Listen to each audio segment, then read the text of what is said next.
Peace, family. It's your brother Chase back at you again with another reactionary video. And check out, man. Today we got another angry African woman this time going off on foundational Black Americans in general, calling us all type of foul things. And we're going to react to it. We're going to break it down from a non-emotional standpoint so that our babies at home, when they run across these talking points, they know how to deal with it. Because that's what matters, family. So make sure you like the video, subscribe to the channel. And with that being said, let's get right into the video. Black Americans, please leave Africans out. I really hope this lands because I'm sick and tired of seeing this conversation on FYP. There was a time you guys were arguing that Africans say that you guys are not African enough. That was also a problem. Now you don't want to be African. It is okay. I promise you, none of us calls you African American. The entire Africa calls you guys Black American.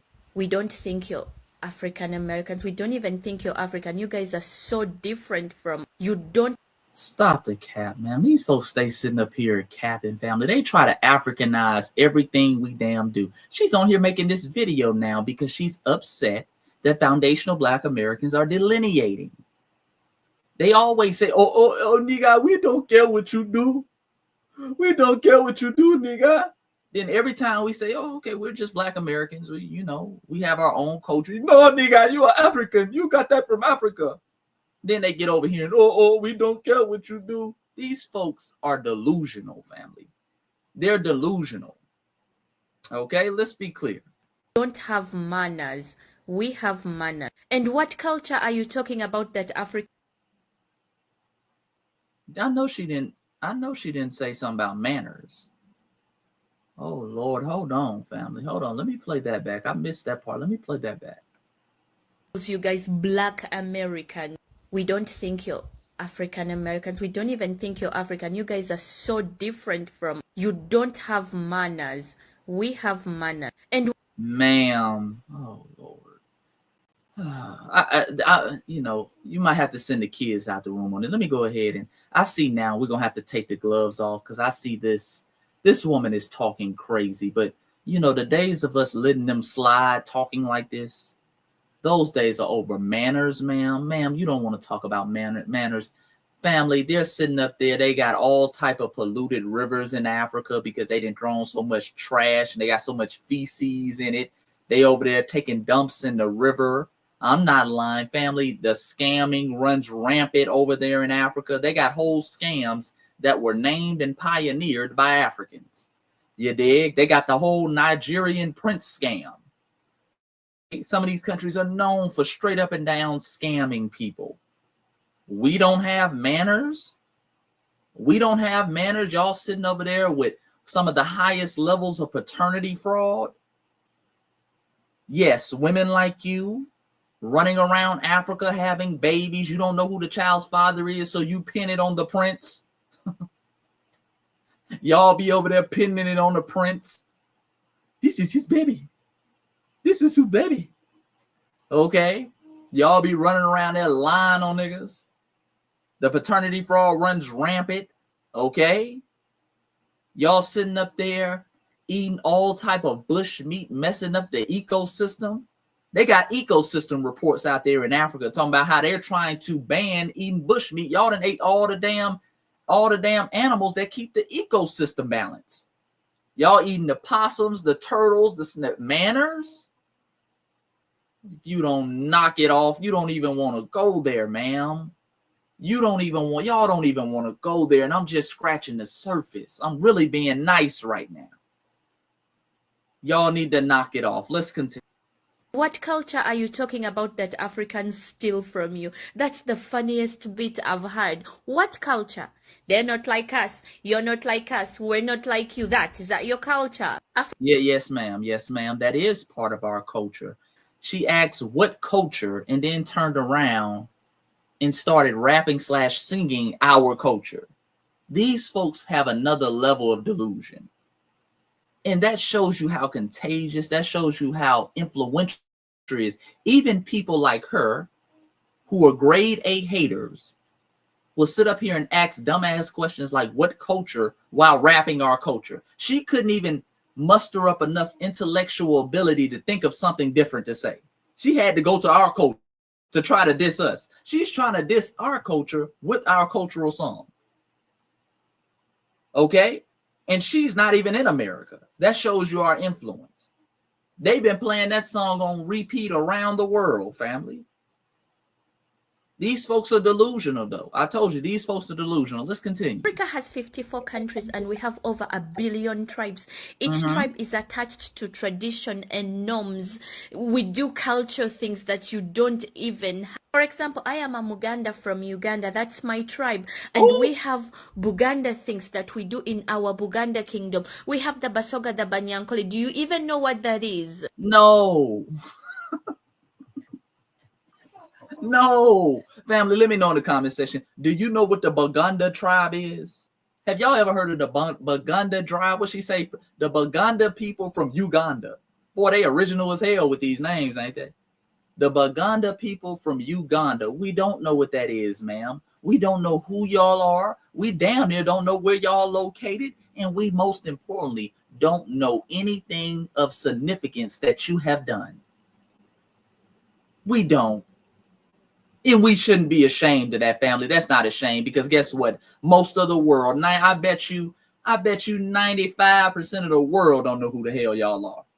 Hell, I bet you most people on the continent of Africa don't know who y'all are, family. You dig? Nobody knows you. Don't feel ashamed, foundational Black Americans. These folks love to try to shame us of not knowing who their tribe is. Oh, nigga, do you know what a tribe is? Do you know? I'm from the Buganda people. Do you know what that is? No. And we don't care to know what it is. You're not culturally relevant enough. You dig? What is that doing for us? Nobody knows who y'all are, family. Stop it. Stop it. Don't let these folks shame you into not knowing their insignificant ass tribe. Don't let them play that game, family. Okay, matter of fact, I feel petty today. Let's ask ChatGPT. Because they might say, Chase, you're biased. Everybody knows who the Bugandan tribe is. Let's ask ChatGPT, family.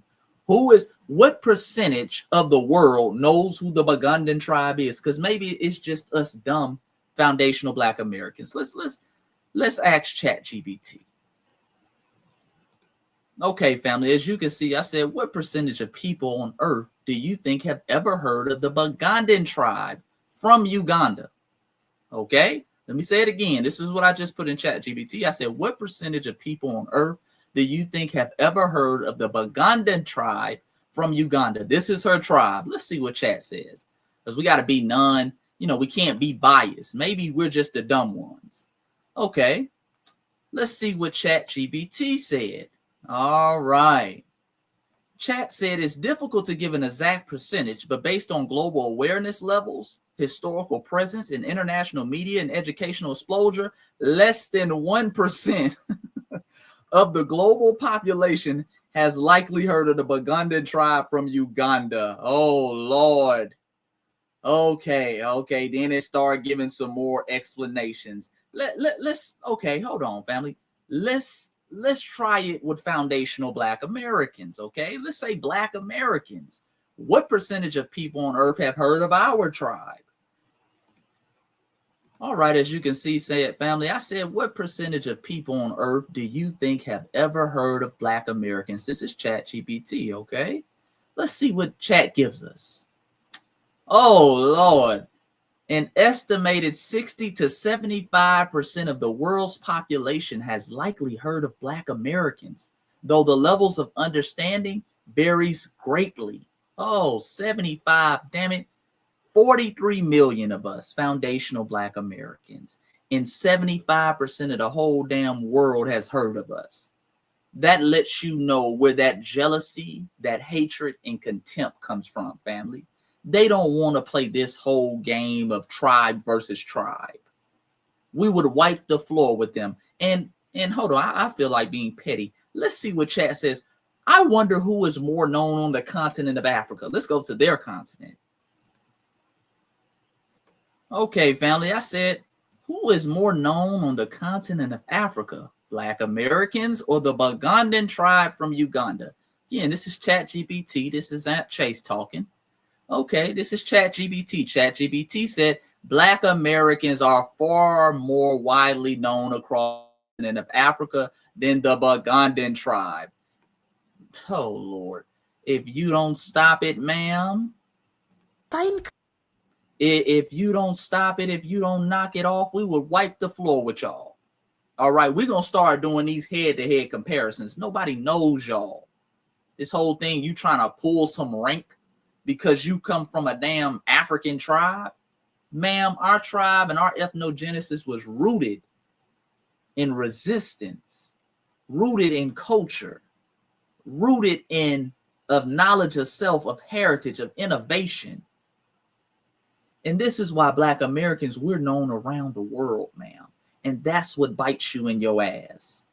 That's what bites y'all in your ass. When around us trying to pull rank, talking about what tribe you from, and the first thing we say is who? Where? Boy, that hurts them. But let's continue, because I got a feeling she's not done cooking herself. Culture. What culture do we copy? Do you even have culture? If I ask you what's your tribe in Black America, like what's your tribe? Do you even know what that is? Give me Lord. 3 culture norms that you have or traditions that you do. Nothing. Y'all are gonna tell me the hoop earrings, the hip hop music. They're not like us. You're not like us. What else? Boy, she keep going back to that song, don't she, family? Our culture lives rent free in her head. But I'm gonna cook her. Just let. What do you have? What is your staple food? Nothing. So what culture? What culture? Okay. Let's break this down, family. Because this is one of the number one talking points amongst these tethers. And I kind of just hinted on it. And I showed you they're so culturally relevant over there. Less than 1% of the people on Earth. Hell, we're more known on the continent of Africa than they are. Because our culture runs rampant over there. Okay? Our culture runs rampant over there. Let's define, though, before I give you what is Black American culture, and before I give y'all some nuance on how special of a people we are and how special of a culture we created, let's define what culture is. Because what a lot of these disrespectful ass immigrants do, these fleers do, is they try to make this little weird, little specialized definition of what culture is. And notice every time they bring up culture, they just simply talk about their tribe. Okay? But let's look up what culture is. Now, as you can see, I typed in on Google at the top, what is culture? Just basic definition of culture. Okay? That's accumulation of all the sources, all the definitions that people have created over time. I said, what is culture? All right, it gave me 2 definitions. The first, the arts and other manifestations of human intellectual achievement regarded collectively. Okay, and the second one, which is the most common one used as it pertains to what we're talking about, the customs, arts, social institutions, and achievements of a particular nation, people, or other social group, family. And the example they used was Caribbean culture. All right, that's the definition of what culture is as it pertains to people, a particular fixed nation, an ethnic group, different things like that. All right, so like I said again, they try to make culture this. Every time you start talking about culture, they start talking about their damn tribe. Oh, well, I'm from the Bugandan tribe. Okay, cool. You're from the Bugandan tribe. What are their customs? What are their arts? What are their social institutions that they've created and pioneered? And most importantly, what have your ass achieved? They always stay away from this, family. They just mention their tribe. They just throw their tribe out there like that's culture. The great Ivan Van Sertima once said that it's one thing to say where you were or you were first somewhere, but there's another thing to talk about what you did. Okay? And see, a lot of these African tribes, they sit over here and start talking about they were first in their homeland. We were first. We've been here. We've been here. Okay, but what have you done? What have you achieved? Why are you culturally relevant, family? So with that being said, what is Black American culture? She was asking it in a very disrespectful tone. What is your culture, nigga? What is your culture? Let me get on the big screen for this. What is Black American culture? Let's start off with our customs or our traditions, because that was the first word that they mentioned in culture. Our customs are rooted in resiliency, and unity. Things like when we greet each other, we call it giving each other DAP, which means and stood for dignity and pride. DAP, dignity and pride, DAP. That DAP has gone around the world. That started with foundational Black Americans who were over there fighting in wars in Vietnam. And they wanted to show some type of cultural unity because they were in damn near segregated mesh halls. They were being mistreated compared to the white soldiers. So they say, hey, man, we got to have our cultural unity thing. We got to come up with DAP. Now you see these folks around the world giving handshake, giving different signs of unity. Everything we do is rooted in our survival. Things like playing the dozens, aka joning, aka cracking, aka roasting on each other, that we do from a young age in order to build our mental fortitude. Your mama's so fat, your daddy's so ugly. See, these immigrants, they come over here and they think, oh, you're so mean. No. That's rooted in foundational Black American tradition, because a part of foundational Black American tradition was you have to be mentally tough. Because our ancestors knew, hey, when these folks start talking about you, hey, when these folks start roasting, when these folks start talking about your mama, your sister, your cousin, you can't afford to get emotional and respond back, because you might get the whole Black Wall Street burned down. You did? You might get lynched. You might get your family member lynched. You might get ran out of town. So you have to be mentally tough. So what did we do? We started practicing. We start saying derogatory things about each other to get your mental game up. Okay, get your mental fortitude up. That's where roasting and joning comes from. We carry that tradition to this day. So when they come over here, they're not used to that, because many of them, unfortunately, are mentally broken down and mentally weak. So when we use simple things like African booty scratcher, they start crying and whining about it till they're 40 damn years old. Talking about, man, when I was in school, they called me an African booty scratcher. But that shows that you're mentally weak. You can't handle nothing. But we should have known that, because you're descendant of fleers. But this is part of our customs and traditions. We're baptized in fire. We're baptized in resiliency. You dig? We're brought up to be mentally tough, not just physically tough, but mentally tough as well. Our culture is rooted in unity. It's rooted in family. Things like, and concepts like the family reunion was started by foundational Black Americans coming out of enslavement. Family reunion wasn't a thing for these other folks. They didn't have no damn family reunion.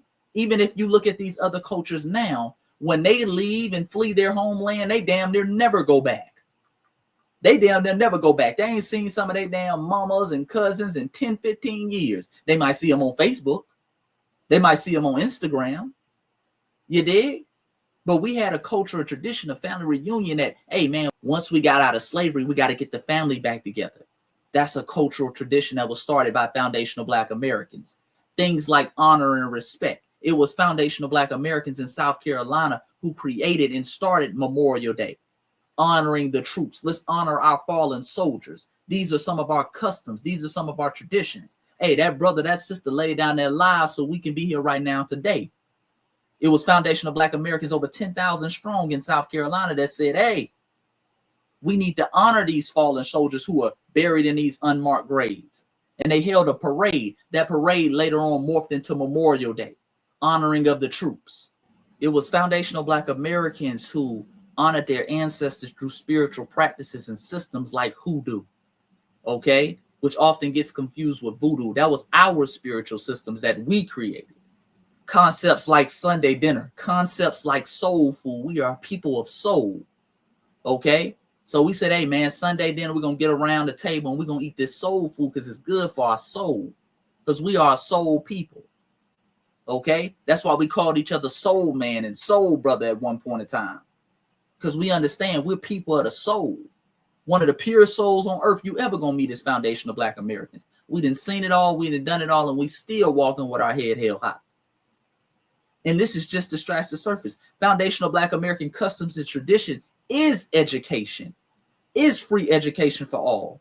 It was foundational Black Americans who, coming out of enslavement, okay, cut their illiteracy rate in half within a span of 30 years, who went from not being able to read, not being able to write, to damn near half of our population being literate in 30 years.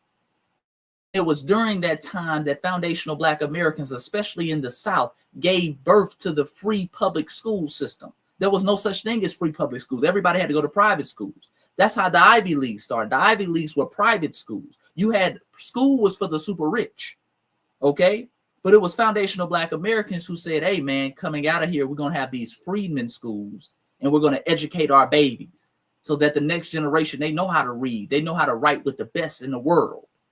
And it was white folks who got jealous and said, hell, we need a free public school system. It's these Negroes running circles around my little Timothy who can't read and write, and he's white. Okay, we helped give birth to that during the Reconstruction era in the South. So those are just a few of our customs and traditions. But let's go to the next word. We're going to break this down point by point, family. The second word in that definition of what culture was arts. What is our arts? What is Black American culture as it pertains to arts? Oh, well, that's the art form that you couldn't keep out your mouth. That's things like hip hop. But remember, hip hop, they love to try to reduce our culture to hip hop. They not like us. That's your culture. Yeah, that's a piece of our culture that you can't keep out your mouth, even though you're hating on it because of how influential it is. But remember, hip hop is one of the fruits from our musical tree. That ain't nowhere near the stump or the root. See, the root is things like the blues. That's FBA culture. The jazz, country music, funk, rhythm and blues, rock and roll, gospel, and many, many more. All that have impacted and influenced the world, including your music. Remember, the most popular music genre coming out the continent of Africa right now is Afro beats with an S, which is a spinoff of Afro beat that was created by Fela Kuti. Remember where Fela Kuti got it from. Okay, let's go in our receipt bag again. Okay, and this is from a New York Times article that was put out in 1977 called Nigeria's Dissident Superstar, talking about Fela Kuti. And let's scroll down, family. And boy, the ancestors, and boy, it just started raining out of nowhere in Atlanta. That's the ancestors rejoicing for this straightening that we're doing. They're rejoicing for this straightening that we're doing. Now, this is what the New York Times article says. Follow with me now. A flamboyant musician named Fela mixes radical politics with pidgin English in songs so explosive the government has banned his performance. Okay? It goes into his life story. And as you can see, I wasn't lying. It's really raining out here. Really storming out here. You dig? But I'm not going to close the window. I'm going to keep it open because that's the ancestors rejoicing right now. Okay? It says, then he went to England to study at the London School of Music, where he was exposed to American jazz and fell under the spell of Charlie Parker, FBA, Johnny Coltrane, and Miles Davis, FBA brothers. Okay? By combining the bouncy high life and American jazz, he invented Afrobeat, a new sound. All right. You dig? It goes on to say the turning point of his career seems to have come after his visit to the United States in 1969. In San Francisco, he met Sandra Isidore, a young woman on the fringes of the Black Panther movement, who gave him books to read and introduced him to men who were stirring crowds with radical rhetoric. Okay, he got around some of that FBA revolutionary energy. It says, there were long discussions into the dawn about white oppression, colonialism, and revolution. He became politically aware. He got his consciousness from foundational Black Americans, soaking up that game from us. All right. And this is the most powerful statement because she's sitting up here questioning our culture. She's sitting up here what culture do you have, nigga? Oh, ma'am, I'm going to let one of your Africans say it. He said that it was incredible how my head was turned. Everything fell into place, man.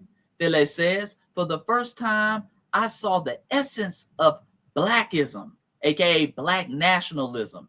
It's crazy in the States. People think Black Power movement drew inspiration from Africa. All these Americans come over here looking for awareness. They don't realize they're the ones who got it over there. He said, while we were even ashamed to go around in national dress until we saw pictures of blacks wearing dashikis on 125th Street. I'll stop right there. Okay? I'll stop right there. And I didn't even get into our dances that we created. I didn't even get into our arts like the Harlem Renaissance, like graffiti. That's one of the elements of hip hop that was created by foundational Black Americans in Philadelphia by the name of Cornbread. I didn't even get into that. That's light work. Okay? That's our arts, but it's more to the definition of what culture is. It also goes on to say that culture is your social institutions that you build. Okay? We created institutions for higher learning, our own place of education. We call them HBCUs, or historically Black colleges, from Lincoln to Howard to FAMU to Jackson State to Cheney, and many, many, many more, over 100 of them here in the United States, that not only gave birth to some of our great leaders, but gave birth to some of your revolutionaries, like the Kwame Nkrumahs. Remember, Kwame Nkrumah went to Lincoln University. Kwame Nkrumah was over there in Harlem and places like that on 125th Street during those college summers, soaking up that game. He took that energy back and became the first independent president of Ghana. Other people like Nnamdi Azikiwe, okay, the first president of Nigeria, who went to Lincoln University and Howard University, okay, got up under foundational Black Americans, took that type of energy back home and became the first president in his damn independent country. You dig?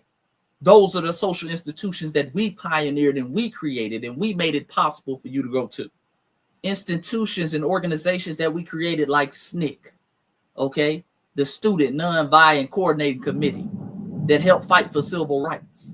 You dig? The NAACP and many, many others, CORE, that helped to fight for our civil rights, so that you can come here, you can tether off of us, and you can get the tangible and benefits that they fought and died for. Those are just a few of our social institutions and organizations. But wait, there is more. Because most importantly, the thing that they are afraid to mention about culture, it says the last thing is achievements. What have you achieved? Oh, I couldn't wait for this one. Oh, let me get right. I couldn't wait for this one. What is Black American culture? They say culture is your achievements. They ended with that. Oh man, what have Black Americans achieved? Number one, our ethnogenesis. We broke the shackles and chains of enslavement. We ended slavery. We fought and won in the Civil War. Abraham Lincoln said on 5 different occasions, we could not have won this war without the Negro. You dig? We freed ourselves. Then after we freed ourselves, we went on to fight and stand on business to get our civil rights. You dig? We won civil rights in this country.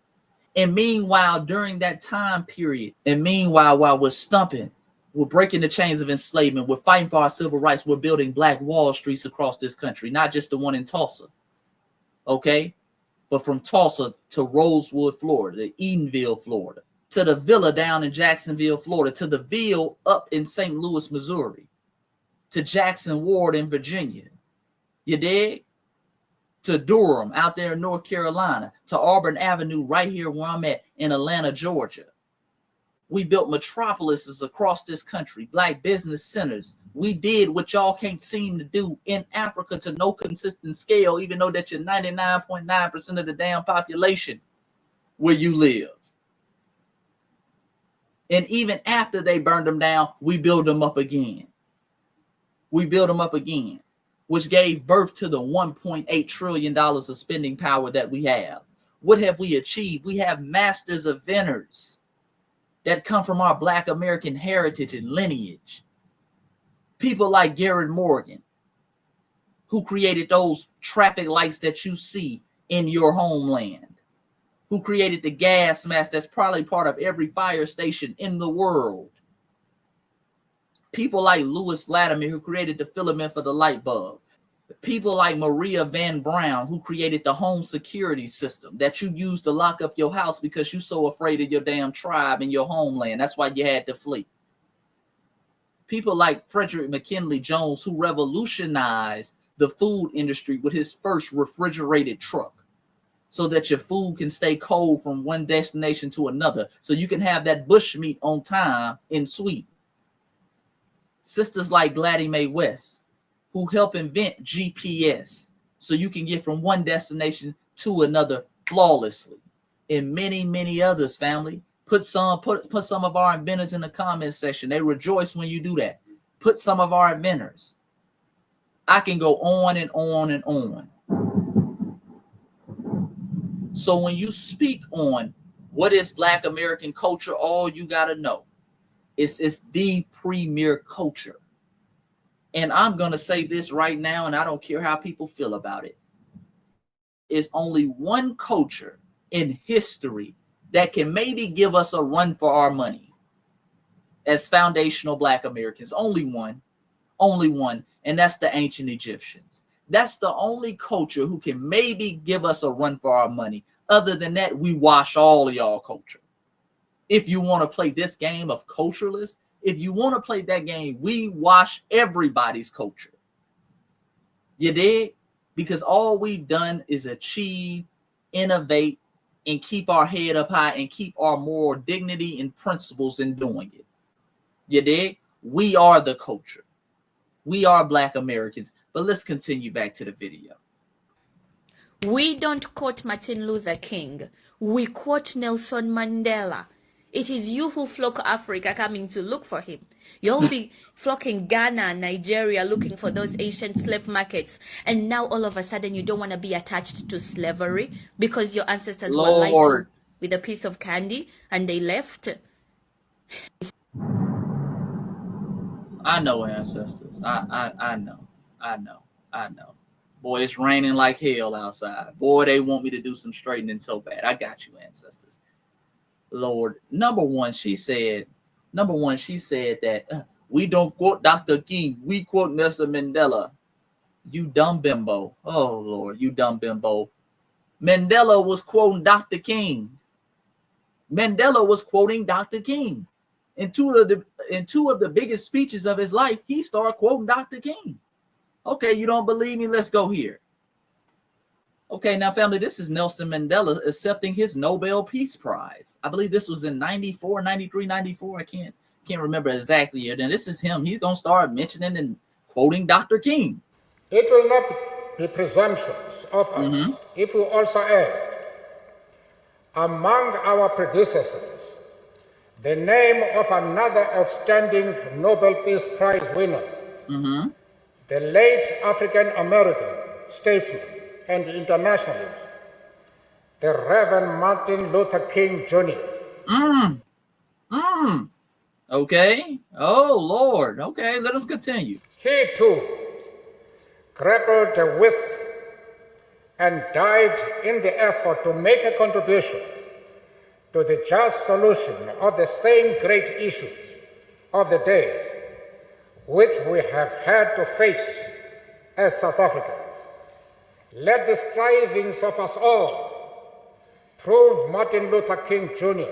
to have been correct when he said that humanity can no longer be tragically bound to the starless midnight of racism and war. He's quoting Dr. King. He's pulling from Dr. King's speeches. Let the efforts of us all prove that he was not a mere dreamer when he spoke of the beauty of the genuine brotherhood and peace being more precious than diamonds or silver or gold. Let a new age be born. Thank you. All right, that's Nelson Mandela quoting Dr. King, but wait, he does it again. He's going to quote him when he says free at last. Now, I believe this is Nelson Mandela, and like I said, 93, 94, he won his presidency, and this is part of his acceptance speech, and he's going to end it again with Dr. King, using Dr. King. This is one of the most important moments in the life of our country. I stand before you filled with deep pride and joy. Pride in the ordinary, humble people of this country. You have shown such a calm patient determination to reclaim this country as your own, and joy that we can loudly proclaim from the rooftops, free at last. Damn. All right. That's his acceptance speech, free at last. And for the people, because I know we're going to have some people, man, him saying free at last don't mean he quoting Dr. King. Okay. A shout out to the ancestors, boy. The ancestors are coming through. They coming through. I hope y'all can hear the rain and thunder in the back. You know, when it's raining, family, that proves that the ancestors rejoicing. You dig? Okay, and this is from the Nelson Mandela Foundation. Okay, this is his foundation, or his family's foundation.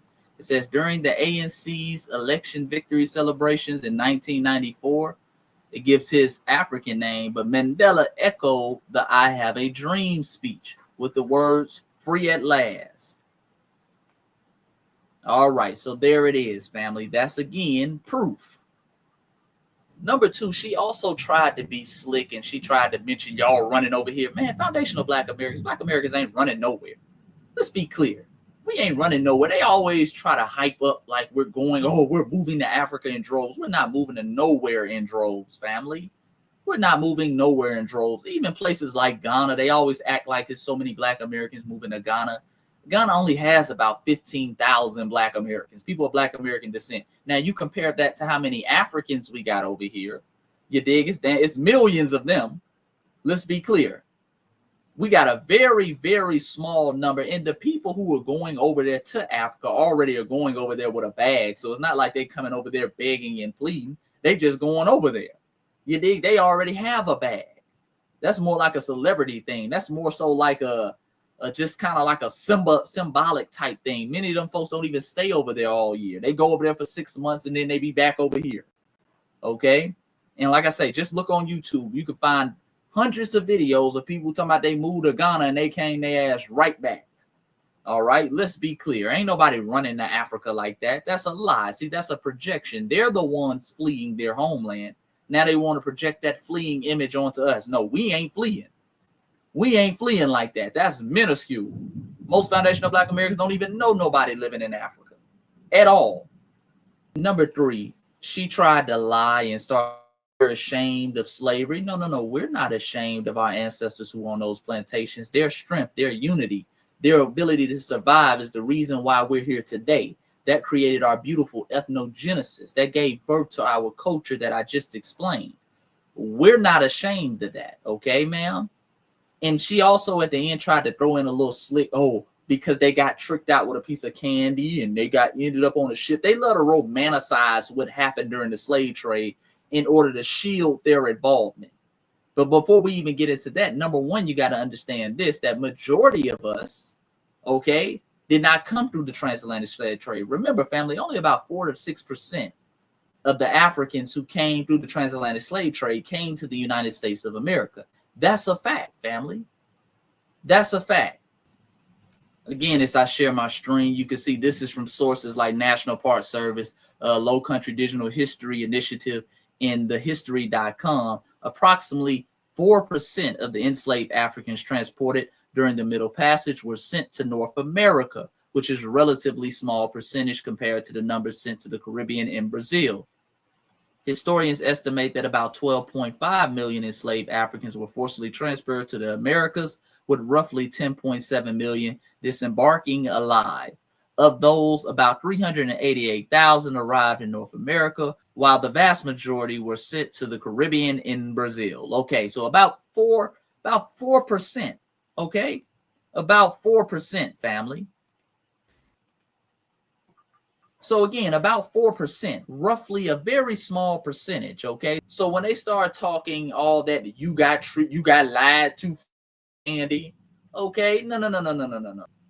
A significant amount of our people were already here, but I've gone into detail on that. I'm not going to, keep regurgitating the same talking points. If you want more on that information, go to my previous videos and we break that down.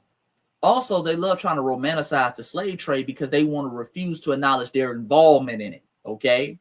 Their involvement, okay? Remember, people like the Dahomey, the homie tribe, that all Amazonian women tribe over there that they made that movie out of, Woman King. They love romanticizing them. Okay, let's be clear. They were a slave trading empire, family. They were walking people around the tree of forgetfulness. The Ashanti people from Ghana, they were slave trading.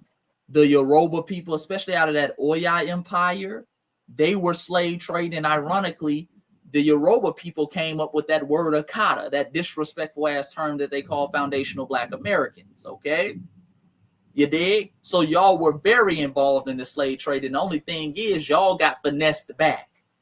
See, y'all were willing to sell each other out. Y'all willing to sell people out, and then they turned around and turned the guns on you. And that's the whole reason I don't like all that African Union talk. Remember the African Union recently, they tried to make us the 6th region.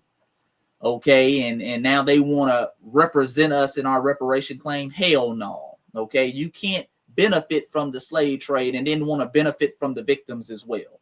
No, no, no, no, no. Okay, especially now when you got people from your diaspora talking like this. Hell no. But let's continue. I think we don't know that you don't like Africans. Do you know how many African students have been bullied by y'all? You call them animals, monkeys, you call them uncivilized, yet you guys have the same color. If you don't stop it, if you don't knock it off, ain't nobody sitting over here calling y'all no damn monkeys. You're just lying. These fleas love coming somewhere and lying, family. Now, have we called them African booty scratcher when we were little kids? Absolutely. But that was a funny little kid joke that everybody got called. Everybody got called a damn African booty scratcher. It didn't matter your background. That was like one of the first little kid jokes that we told. African booty scratcher. And the funny part of that joke wasn't the African part. The funny part of that joke was, nigga, you're scratching your booty. See, that's what y'all need to be worried about. Y'all more concerned about the fact that you're so insecure being an African, the fact that we put African in front of it. Nigga, the problem was you were scratching your booty. Okay? That was the insult. You a booty scratcher. Hell, we called ourselves, and we grew up calling ourselves or being classified as African American. Okay, that's what we were classified. We always used to see our history, at least in my generation, we saw our history in the textbooks as African American. Why would we throw African in front of something to shame it? You dig? And again, that was a joke that was told towards everybody. Everybody got called a damn African booty scratcher. And as far as the monkeys go, you're just lying, family. The only people who were referring to y'all as monkeys and orangutans and X, Y, and Z were the white people. You dig? But you don't have no smoke for them. None at all. You ran and fled over there to Sweden. You went around the most white people you can find. And I guarantee you, you ain't hemming none of them up by calling you monkeys and making all these Tarzan films and King Kong films, X, Y, and Z. Y'all don't do none of that. So stop the cap. The thing is, you want to detach yourselves from Africa, which is okay. We've never wanted you to be African. We don't even want to be associated with you. And that's fine, ma'am. If you don't want to be associated with us, why the hell is your ass in Sweden making videos about us? Huh? These folks always seem to be, no matter where they are around the world, they talking about FBAs. They talking about Black Americans. We don't want to attach ourselves to you. Then why the hell you in Sweden talking about us? What the hell we got to do with you in Sweden? These folks be around the world. They be in Tokyo. They be in Switzerland. They be over here in the United States. They be in other places. They be in Antarctica talking about what Black Americans are doing. Nobody is forcing you to talk about us. You're choosing to talk about us because guess what, ma'am? You're not relevant without us. And that's what bites them in the ass. They need to latch themselves onto us. They have to bring us up for them to be relevant. I want y'all to understand that they have to start Diaspora Wars. I've been telling y'all this for the longest. They need a Diaspora War for them to be relevant. That's the only time we see or talk about them. When we look up and say, hey, man, who is Shawty talking crazy about Black Americans? Then we'll get on them. But that's what they want. They'll do anything for clout, anything for attention. You dig? But I'm glad this is happening, family, because we see it for what it is. And the beautiful thing about the era we're living in that our ancestors didn't, we got it all documented. Okay? See, it ain't going to be no more lying moving forward. It ain't going to be no more, oh, no, we really rock with y'all. And oh, no, we love Black America. I'm going to show them this video right here. And by the way, again, this cowardly fleer, she deleted this video, by the way. She deleted this video, but before she deleted it, she had 40,000 likes on it. And it was nothing but people from around the diaspora talking about some, oh, yeah, them Black Americans, they were highlighting the tropes. You dig? So it is what it is. But like I said, family, this video's been long enough. I hope y'all enjoyed it. I hope I wasn't too rowdy for y'all. Comment below. Tell me what you think. Add to the discussion. You dig? If it's something that you think I should have touched more on, or something you want to add to our culture or our inventions, make sure you do it in the comment section below. It's your brother Chase. Like the video, subscribe to the channel, hit that link in the bio, and make sure you get the 19 white men who admitted there were indigenous Black people in Americas. We're in the top 100 on Amazon with that book, so I thank you for that. And until next time, family, y'all know what it is, man. Peace and Black power. I'm out.